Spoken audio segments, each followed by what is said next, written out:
অনেকেই আমার কাছে প্রশ্ন করেন যে কি করে সবসময় সুন্দর এবং ফিট থাকা যায়। আমরা অনেকেই ভুল একটা জিনিস ব্যাখ্যা করি।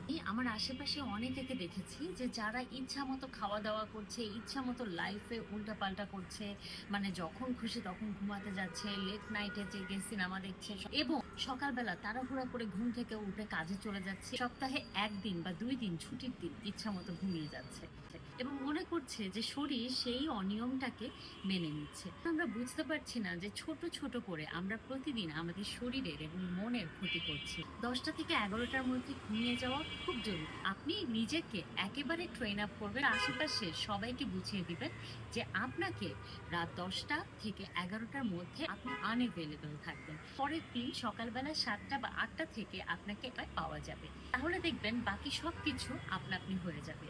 অনেক সময় আছে যে আমরা আড্ডার মধ্যে বসি এবং মানুষজন আপনাকে জোর করে অনেকটা আপনার পাতে খাবার তুলে দিবে, বলবে একদিনই তো খাও না, কি হবে।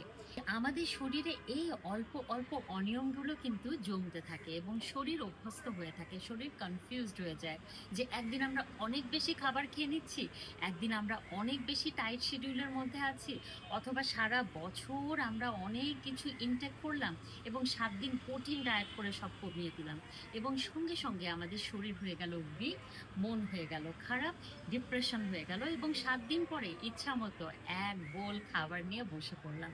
এই পুরো প্রসেসটাই কিন্তু ভুল। আসলে হেলদি লাইফস্টাইলকে একটা রেগুলার লাইফস্টাইলে পরিণত করা খুব জরুরি। আপনি মনে রাখবেন কনসিস্টেন্সি কিন্তু খুব জরুরি। আমার আশেপাশে আমি অনেকেই দেখেছি যারা এটাকে একটা ম্যাজিক ফর্মুলা হিসাবে মানুষের কাছে প্রেজেন্ট করে যে আমি এই পরিমাণ মোটা ছিলাম এবং এত পরিমাণ শুকিয়ে তারপরে মানুষকে দেখিয়ে দিলাম এবং কদিন পরেই দেখবেন যে সে আবার মুটিয়ে যাচ্ছে। সেই জন্যে এটা খুব জরুরি কনসিস্টেন্সি। আপনি দেখুন যে আপনার যে শারীরিক অবয়ব বা আপনার যে শারীরিক ওয়েট সেটা যেন সবসময় একটা লেভেলের মধ্যে থাকে, 2-1 কেজির মধ্যে এদিক ওদিক করে, এটা যেন খুব বেশি কখনো না বাড়ে এবং খুব বেশি যেন কমে না যায়। তাহলে কিন্তু আপনার শরীর ইমব্যালেন্স হয়ে যাবে, কোথাও না কোথাও ঘাটতি হবে। সাথে শরীরের সেই ঘাটতির সাথে সাথে আপনার কিন্তু শরীর উইক হয়ে পড়বে, মন উইক হয়ে পড়বে, ডিপ্রেশন হয়ে যাবে, আপনি আশেপাশে সবার সাথে খিচখিচ করতে থাকবেন এবং আলটিমেটলি রেজাল্টটা ভালো হবে না। তাই আমি সবসময় বিশ্বাস করি কনসিস্টেন্সি।